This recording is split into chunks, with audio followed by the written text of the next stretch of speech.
Dans cette partie, nous allons voir les sélections avancées en Edit Mode. Les sélections permettent de faciliter la modélisation et de faire gagner beaucoup de temps. Il est donc nécessaire de connaître les raccourcis liés aux sélections. Je vous conseille de les noter comme tous les raccourcis que j'ai évoqués depuis le début. Ils pourront vous être utiles à chaque session de modélisation. À présent, nous allons voir des raccourcis très utiles et indispensables lorsqu'on modélise en Edit Mode.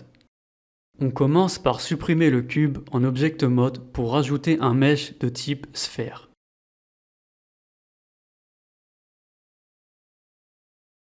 On appuie sur la touche Tabulation pour passer en Edit Mode.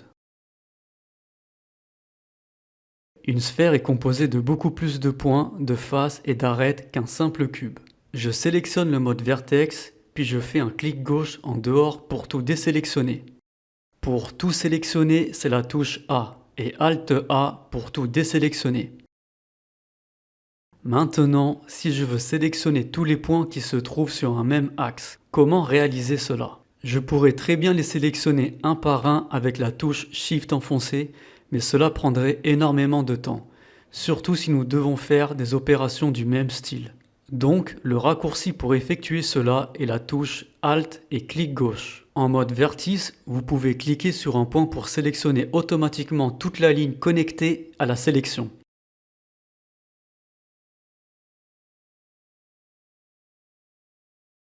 Mais si vous souhaitez plus facilement choisir entre une ligne verticale ou horizontale, il est préférable de cliquer soit sur une arête horizontale pour avoir une ligne horizontale, ou soit sur une arête verticale pour avoir une ligne verticale.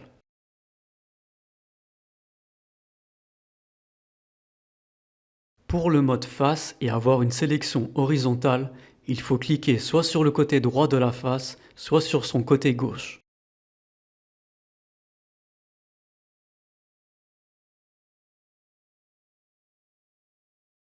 Pour choisir une sélection verticale, il faut cliquer soit sur le bas de la face ou soit sur le haut.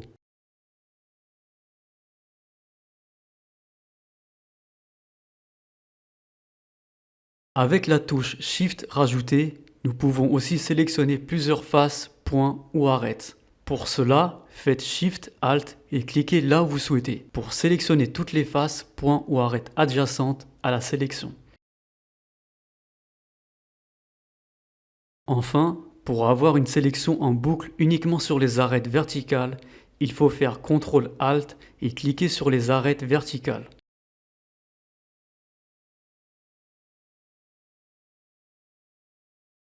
Et pour faire une boucle uniquement sur les arêtes horizontales, il faut réappuyer sur les touches CTRL-ALT et cliquer sur une des arêtes horizontales.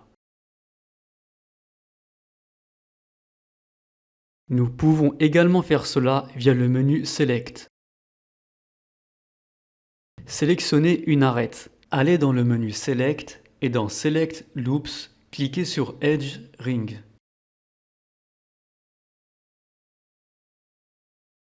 Il y a aussi le Edge Loops qui permet de sélectionner toute la boucle.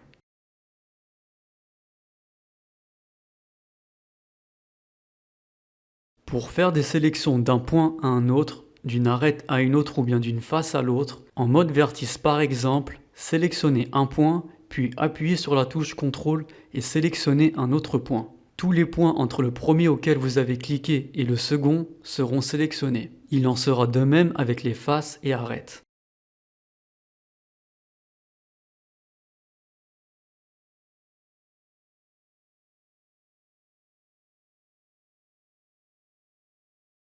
Une touche raccourci également très pratique pour la sélection, c'est la touche C.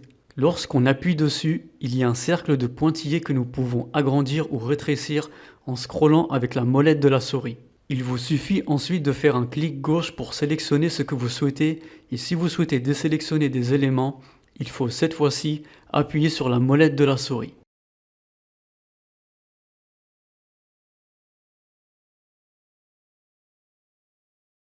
Pour faire disparaître le cercle, faites un clic droit n'importe où sur l'écran.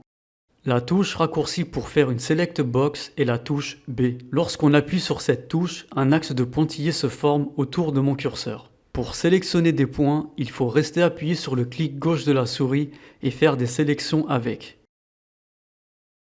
Pour faire des sélections additives, réappuyez sur la touche B à chaque fois avant de faire des sélections.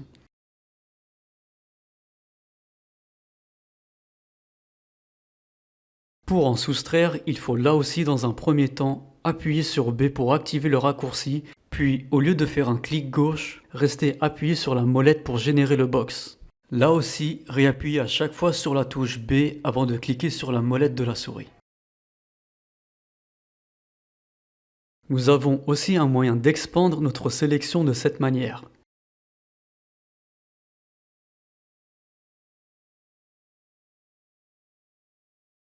Pour cela, il faut sélectionner une face, un point ou une arête, puis appuyer sur les touches CTRL et sur la touche plus du pavé numérique pour agrandir la sélection ou sur la touche CTRL et moins du pavé numérique pour la réduire. Exemple, je sélectionne une boucle avec la touche Alt. Je relâche cette touche Alt et je fais un CTRL+. La sélection s'ajoutera automatiquement. Ce qui peut être très pratique avec ce raccourci, c'est qu'on peut reproduire les sélections précédentes effectuées. Exemple, si je sélectionne de cette façon avec la touche Shift, c'est-à-dire un espace entre chaque face, cela peut prendre du temps car je devrais faire le tour de la sphère en faisant des clics manuellement. Pour gagner du temps, nous pouvons dans un premier temps sélectionner une face, puis celle d'après avec la touche Shift, et tout en restant appuyé sur cette touche Shift, appuyez sur les touches CTRL et le plus du pavé numérique. À chaque fois que vous appuierez sur le plus, une face apparaîtra et sur le moins, une face disparaîtra.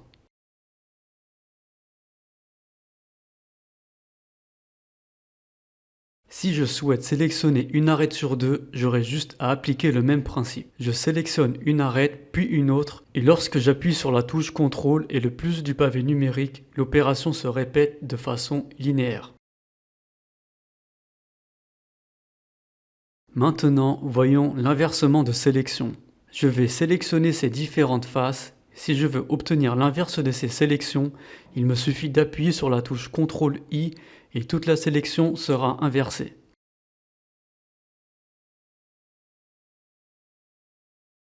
Le checker Deselect est un mode de sélection qu'on retrouve dans le menu Sélection. Il permet de générer des modes de sélection tels qu'un motif en damier ou tout simplement faire une sélection sur deux. Appuyez sur la touche A pour sélectionner toute la sphère. Puis, je me rends dans le menu Select et je sélectionne Checker Deselect. Directement, un motif en damier de sélection apparaîtra. Vous pouvez faire varier la sélection en jouant avec les paramètres en bas à gauche.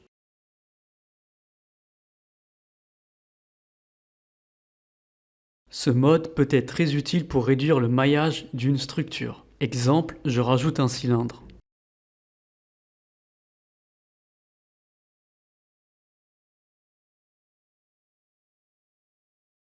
Si par la suite je me rends compte qu'il y a trop d'arêtes, je peux utiliser la technique suivante. Je passe en mode X-Ray et j'appuie sur la touche B pour sélectionner toutes les arêtes horizontales.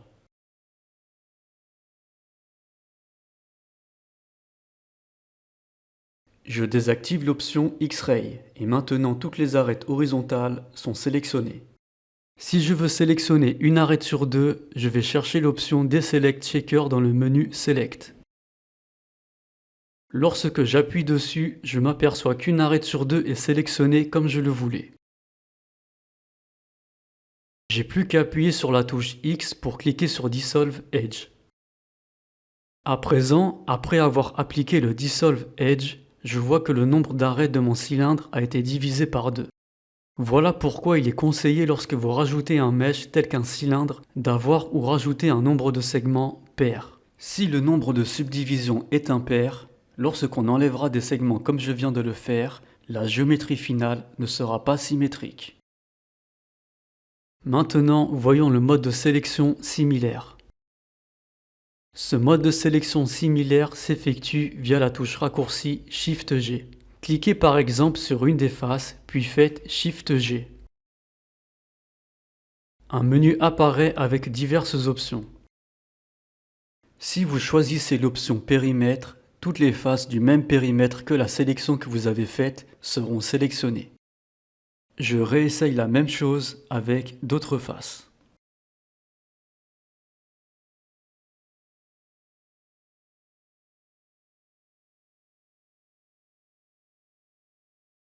La sélection miroir.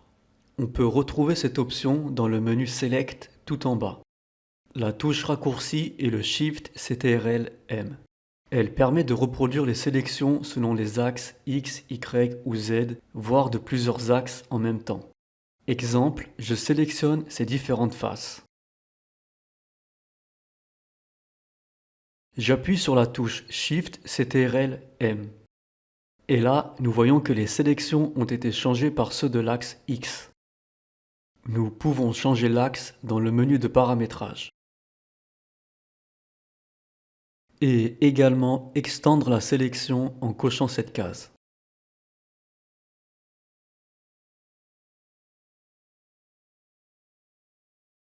Pour cocher les 3 cases en même temps, restez appuyé sur la touche Shift. Nous pouvons retrouver dans le menu Sélection la plupart des touches que nous avons vues dans ce chapitre. Maintenant, voyons un point important à savoir en ce qui concerne les sélections en Edit Mode et en Object Mode. Lorsqu'on ajoute un mesh en Object Mode, dans cet exemple, on va ajouter une UV sphère que je déplace juste ici.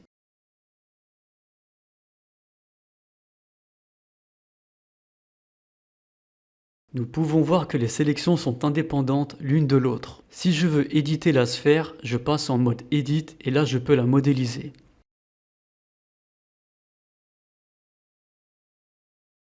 Par contre, je ne peux pas modéliser le cube car il n'a pas été sélectionné.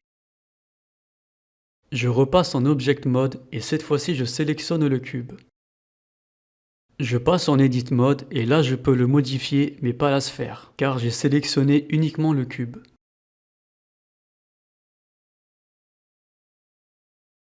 Lorsqu'on rajoute un ou plusieurs meshes en Object Mode, nous ne pouvons sélectionner et éditer qu'un seul mesh à la fois. Pour l'exemple, je vais rajouter d'autres types de meshes.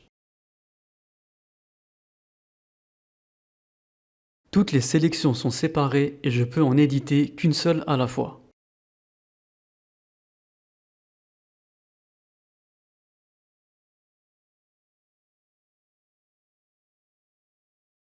Je supprime mes sélections pour ne garder que le cube et je passe en Edit Mode. Maintenant, que se passe-t-il si je rajoute un mesh mais en Edit Mode? Je vais rajouter une sphère et à présent, nous voyons que les deux meshes sont éditables.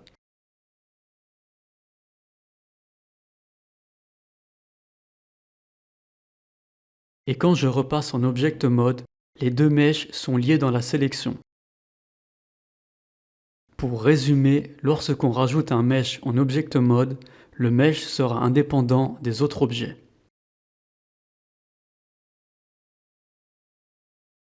Mais si on rajoute un mesh en Edit Mode, il sera lié avec le mesh déjà sélectionné auparavant.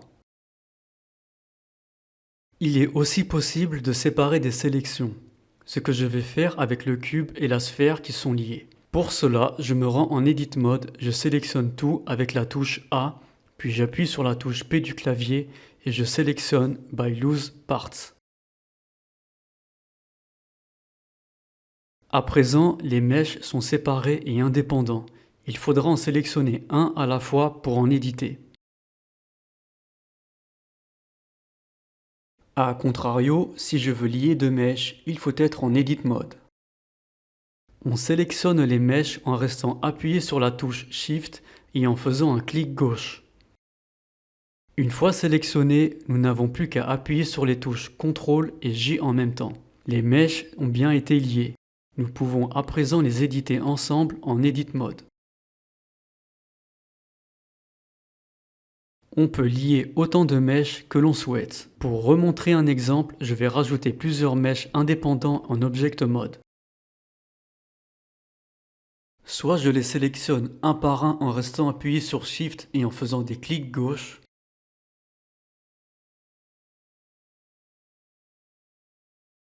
ou soit j'utilise le Select Box en cliquant et en faisant glisser ma souris.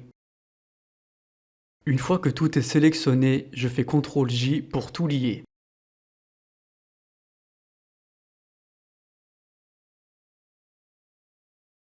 Les mèches sont désormais tous éditables en même temps.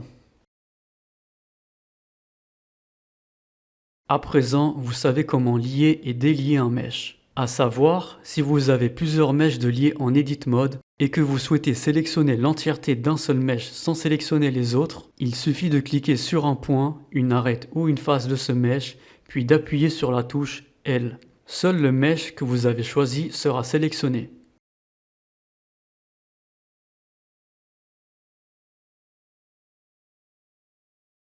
Nous avons fini cette partie sur les sélections avancées.